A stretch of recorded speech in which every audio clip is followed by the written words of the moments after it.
Na na na na na na na. Na na na na na na na. Na na na na na na na na na na. Na na na na na. Na na na na na na na. Na na na na na na na na na. Na na na na na na na na na na. Wah, Batari, kamu lagi senandung lagu apa tuh? Bagus banget. Terima kasih Titus. Iya nih, aku lagi buat lagu baru. Menurut kamu gimana Titus lagunya? Wah, dari senandungnya aja udah bagus nih. Wah, terima kasih. Kalau kamu Sopar, menurut kamu gimana? Gimana ya? Nggak bagus, Batari. Kok nggak bagus? Padahal bagus Iya. banget loh. Iya, Titus.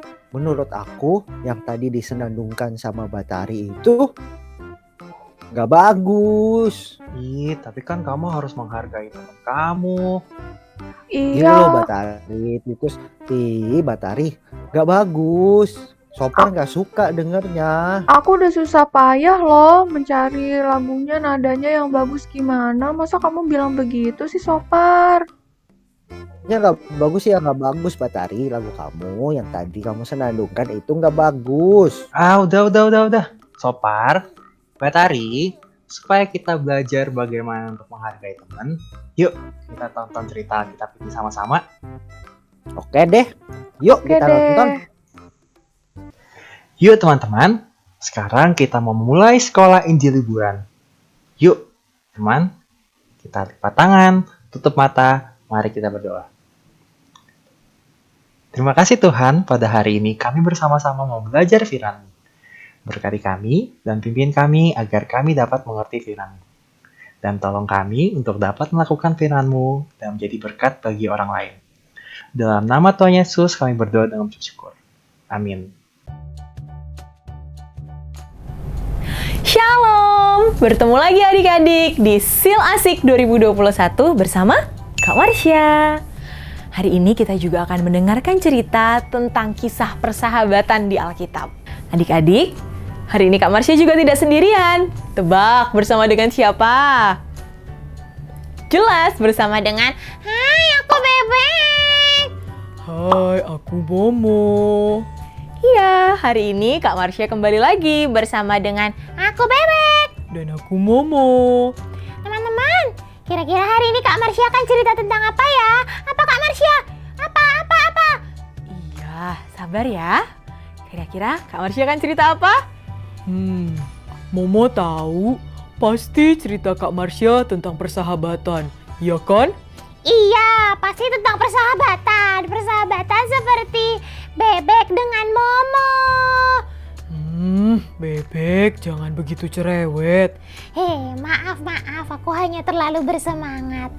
Nah, hari ini Kak Marsha akan cerita siapa nih Kak tokohnya? Kita udah siap nih mendengarkan. Adik-adik di rumah sudah siap mendengarkan belum?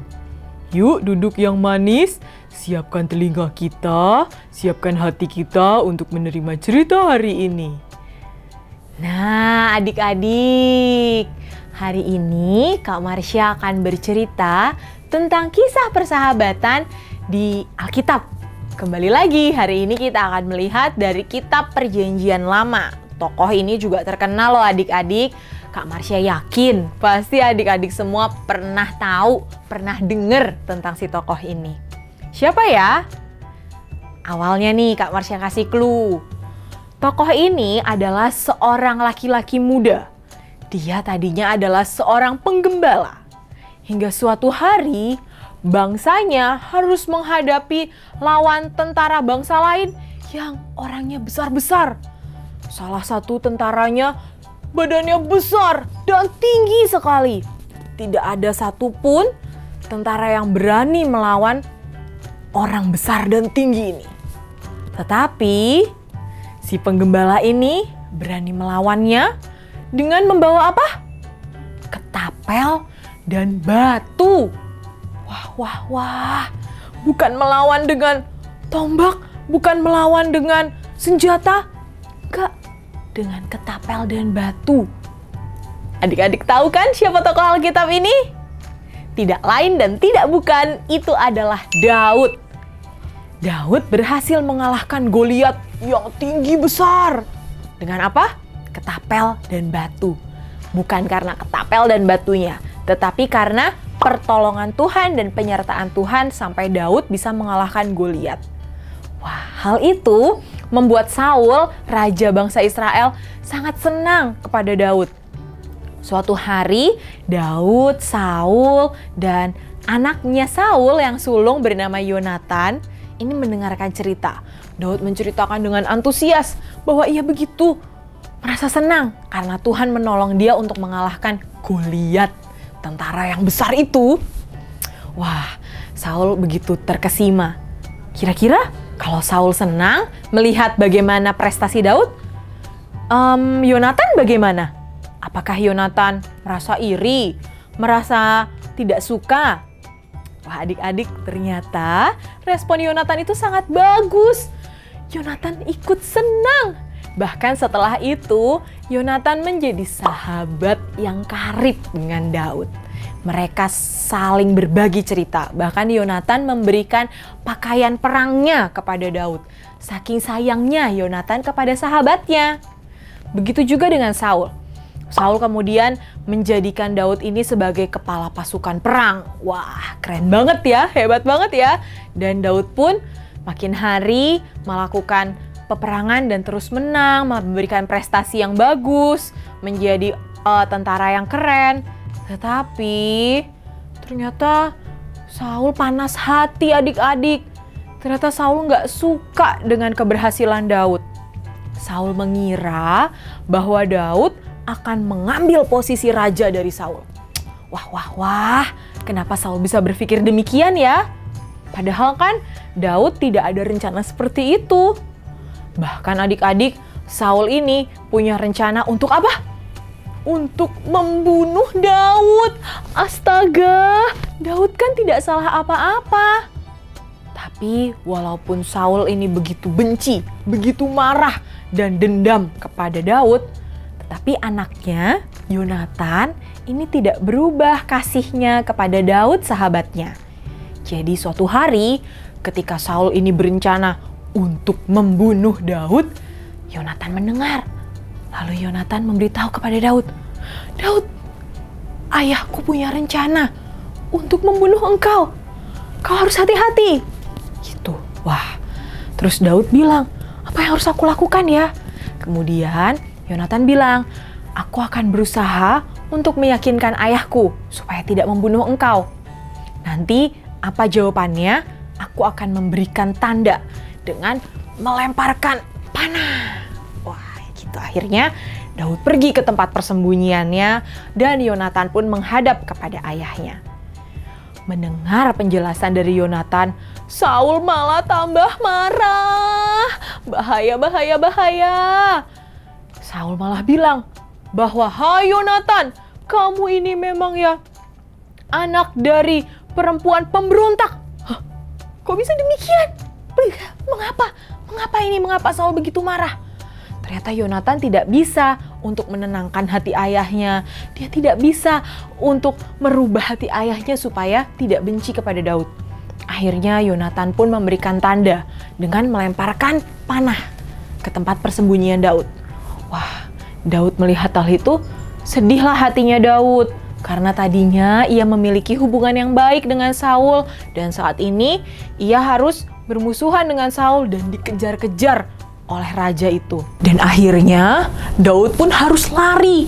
Dan dia menjadi buronan raja Saul. Tetapi malahan anaknya Raja Saul, Yonatan, tetap menjadi sahabat yang karib buat Daud. Nah adik-adik, itulah contoh dari persahabatan yang baik. Daud dan Yonatan. Sekalipun Daud di dalam masa-masa sulit, di dalam saat-saat yang tidak enak, tetapi Yonatan tidak meninggalkan Daud. Yonatan terus berusaha memberikan apa yang Yonatan bisa lakukan untuk menolong Daud. apa yang bisa kita pelajari hari ini? Semoga adik-adik di rumah dan juga Kak Marsha dimampukan Tuhan untuk menjadi sahabat yang baik. Kita bisa menolong sahabat-sahabat kita yang sedang dalam masa-masa sulit. Kita tidak meninggalkan mereka, tetapi kita terus mendoakan mereka, mensupport mereka, dan memberikan bantuan apa yang kita bisa. Bagaimana ya caranya supaya kita bisa menjadi sahabat yang baik seperti Yonatan? Tidak lain dan tidak bukan. Cara pertama adalah tetap baca firman Tuhan. Dari situ kita bisa mendapatkan tuntunan Tuhan, apa yang Tuhan mau untuk kita kerjakan. Yang kedua, tetap berdoa. Minta kepada Roh Kudus untuk memberikan kita semua nih hikmat sehingga kita tahu harus melakukan yang mana untuk sahabat-sahabat kita. Dan yang ketiga, jangan lupa kita harus tetap beribadah melalui sekolah minggu sehingga kita bisa mendengar ajaran dari kakak sekolah minggu kita tentang kebenaran firman Tuhan. Nah, adik-adik di rumah, mau kan menjadi sahabat yang baik seperti Yonatan dan Daud? Semoga kita bisa melakukan itu ya. Wah, adik-adik di rumah, bagaimana cerita hari ini?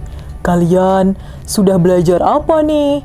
Kalau Bebek sudah belajar bahwa Bebek harus menjadi sahabat yang tetap ada bagi sahabat Bebek walaupun dalam situasi yang tidak enak, situasi yang sedang sulit. Nah, adik-adik, semoga kita juga bisa melakukan seperti yang Yonatan lakukan kepada Daud ya. Iya, amin. Semoga kita semua bisa seperti itu ya. Bebek, kalau kemarin Bebek punya ayat hafalan, hari ini Momo punya satu ayat yang bisa mengingatkan kita dan menuntun kita di hidup kita ke depan. Hari ini Momo mau berbagi ayat, yaitu dari Amsal 18 ayat 24. Iya, Bebek akan hafalkan Amsal 18 ayat 24. Bagaimana bunyinya, Momo?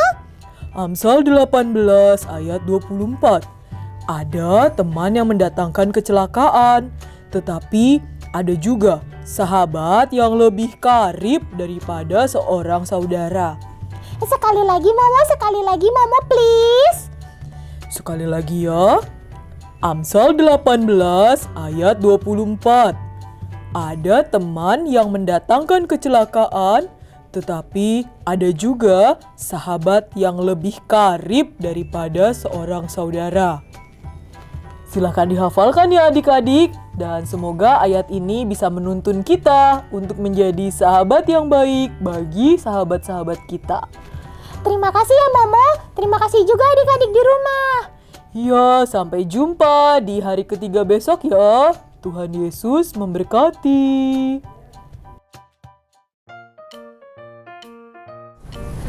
Halo teman-teman, ketemu lagi dengan Kak Priska di Kisah Teladan Sil Asik. Nah, kemarin kita sudah mengenal Manson dan Lyman dan melihat perjalanan mereka ke Batavia. Setelah 3,5 bulan, mereka akhirnya sampai di Batavia dan ingin melanjutkan perjalanan ke Tanah Batak. Tapi di tengah perjalanan, mereka justru dihantam gelombang di kapal Mederica. Nah, hari ini kita akan lihat nih, apakah mereka akan sampai ke Tanah Batak. Yuk, ikutin ceritanya. Puji Tuhan, Manson dan Lyman berhasil selamat dari tragedi di kapal Mederica. 11 hari kemudian, mereka sampai di Bengkulu, menetap di sana selama 4 hari sebelum melanjutkan perjalanan ke Padang dalam waktu 3 hari. Di Padang? Padang di mana ya? Iya, di Sumatera Barat. Nah, di Padang mereka disambut oleh pendeta Burton dan Ward yang bercerita banyak tentang Tanah Batak. Menurut mereka, Tanah Batak dihuni oleh orang-orang yang sangat ramah dan bersahabat. Kenapa? Karena 10 tahun lalu ketika mereka ke sana, mereka disambut oleh raja-raja Batak dengan tarian tortor. Akhirnya, 2 bulan kemudian Manson dan Lyman berhasil sampai di Tanah Batak, tepatnya di Sibolga. Di sana, mereka disambut oleh Tuan Bonnet, seorang pejabat Belanda. Manson dan Lyman mengutarakan keinginan mereka untuk pergi ke Rura Silindung. Rura artinya lembah. Nah, Sekarang Rura Silindung ini adalah kota Tarutung. Kalian udah pernah ke kota Tarutung belum? Rura Silindung adalah lembah datar yang luas dan indah. Tepatnya ada di Tapanuli Utara. Tapi kemudian mereka justru diminta untuk mengurungkan niat mereka dulu karena situasi keamanan yang sangat rawan. Kabarnya, Rura Silindung dihuni oleh suku liar yang telah menutup diri selama berabad-abad dan berada di luar kekuasaan Belanda. Tapi, Mansen dan Lyman dengan tekad dan keyakinan mereka pada Tuhan, ingin tetap melanjutkan perjalanan mereka. Akhirnya, Tuan Bonnet membekali mereka dengan penerjemah, polisi, tukang masak, dan 8 orang lainnya untuk melanjutkan perjalanan ke Rura Silindung. Wah, Mansen dan Lyman sudah semakin dekat dengan tujuan mereka nih. Kira-kira mereka bakal sampai ke Rura Silindung nggak ya? Tapi kita lihat dulu yuk apa yang kita pelajari hari ini. Dari kisah Mansen dan Lyman hari ini, kita tahu bahwa ketika kita taat pada Tuhan, Tuhan akan senantiasa menyertai kita. Rupa penyertaannya bisa apa aja? Dari orang-orang di sekitar kita, seperti bantuan dari Pendeta Ward dan Tuan Bonnet pada Mansen dan Lyman. Nah, untuk kita, mungkin orang-orang yang diutus Tuhan adalah guru, orang tua, sahabat, teman, atau orang-orang yang kita temui sehari-hari. Coba deh, kamu juga merasakan penyertaan Tuhan lewat orang-orang di sekitarmu kan? Jangan lupa bersyukur dan berterima kasih ya. Nah, kita akan ikuti kisah Mansen dan Lyman berikutnya di seal berikutnya. Sampai ketemu! Halo teman-teman, kita lanjutin karya kita yang kemarin ya. Kakak udah siapin origami warna hijau. Kita akan bungkus kardus ini dengan origami warna hijau. Lihat ya, seperti ini caranya.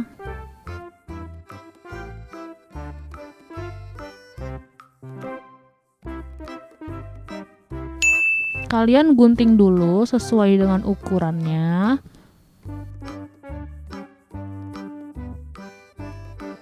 Lalu kita lem supaya bisa merekat.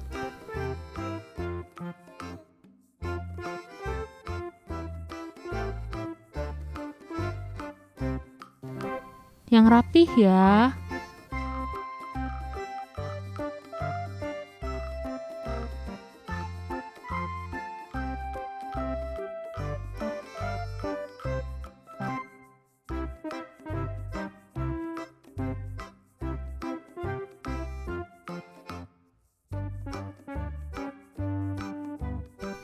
Kita lem semua sisi supaya jadi rapi seperti ini. Sekarang kita ambil adonan yang kemarin kita sudah simpan. Kalau jadi keras, kalian bisa tambahin lem lagi ya. Terus kita aduk-aduk sampai kembali kalis. Nah, kita sekarang akan buat orang. Kita akan buat 2, yaitu Daud dan Yonatan. Pertama, kita akan buat kepalanya dulu. Kita bulet-buletin seperti ini ya. Lalu selanjutnya kita ambil lagi sebagian.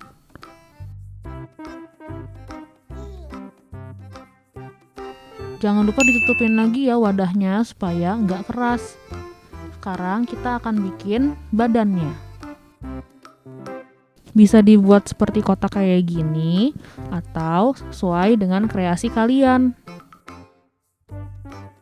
Nah, sekarang aku bikin tangannya nih. Bikin 2 ya.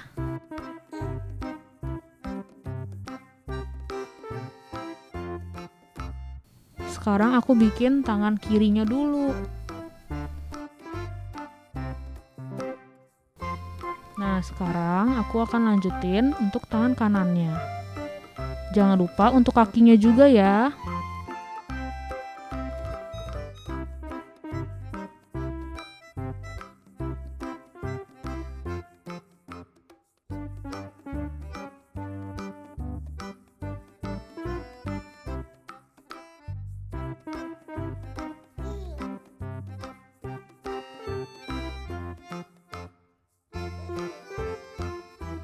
Kalau aku bikin kakinya seperti ini. Kalau kalian kayak gimana?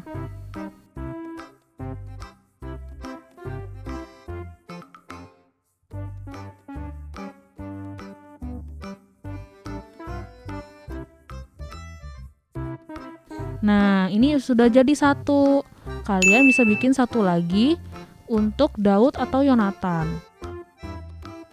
Untuk hari ini kita taruh dulu ya karyanya. Kita lanjutkan besok untuk mewarnai clay-nya. Ayo simpen di tempat yang aman ya.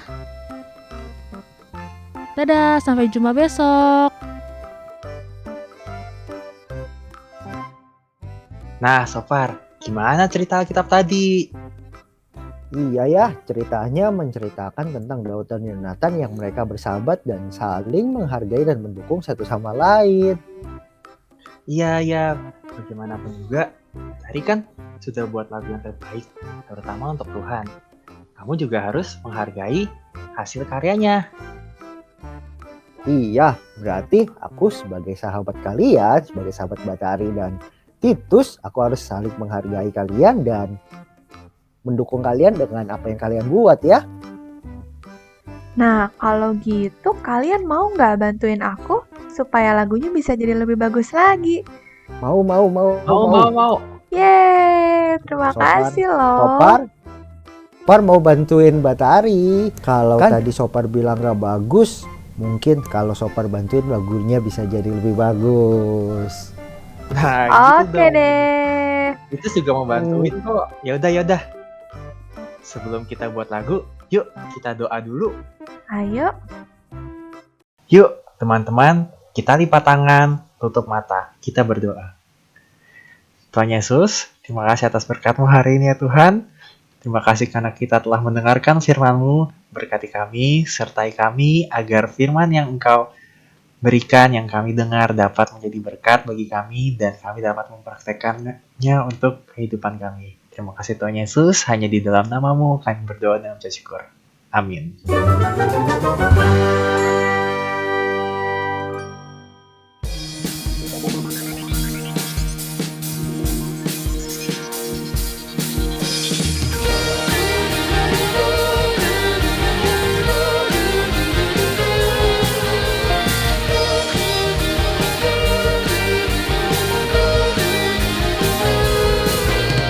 Hai kawan semua, ayo kita sama-sama dengar cerita yang ke dunia jadi manusia yang turun dari sorga mulia. Hai kawan semua, ayo kita sama-sama mengenal Dia. Amatlah besar kasih-Nya buat kita, Dia selamatkan yang beriman padanya. Yesus, Yesus, oh Tuhanku Yesus, Yesus, ya Rajaku, ku ingin selalu taati perintah-Nya. Yesus, Yesus,